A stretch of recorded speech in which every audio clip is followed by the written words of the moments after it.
Ayan na guys, nakasakay na si Sir G. He's the owner of this farm.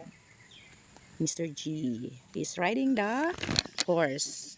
Magnolia. Si Selecta. Magnolia yung baby? Si Selecta, and then ito naman si Kuya Barok. O, kaway ka dyan, Kuya. Na-extra si Kuya Barok.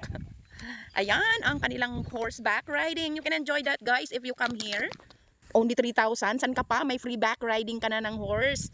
'Di ba? Ano ka ba? Magtitipid ka pa ba sa 3,000? Buong grupo mo na. May horseback riding ka pang ma-experience kung gusto mo lang naman. Meron ka ng titirhan na magdamag, meron ka pang horseback riding, at meron ka pang buko. O, nakikita mo naman yan. Ang ganda ng paligid, puro nyog. Kaya, pwede ka ditong bumili ng buko sa liit na halaga lang. Hindi katulad sa Maynila, nasa 50 pesos na yata yung buko kada isa. Just come here and then enjoy the province and farm life. Pwede ka ditong magluto, matutulog ka sa isang buong kubo na malaki. Ang gagamitin mo ditong pangluto, guys, is kahoy. Well, don't worry, ang bilis magliyab ng kahoy dito dahil tuyong-tuyo na.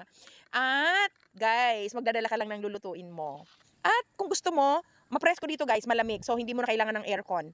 Probinsya nga probinsya. Pero kung gusto mo magdala ng electric pan, pwede naman. Mayroon namang saksakan ng kuryente. Mayroon ditong kuryente na pwede mong gamitin. Ayan. So, let's go. Dito na kayo.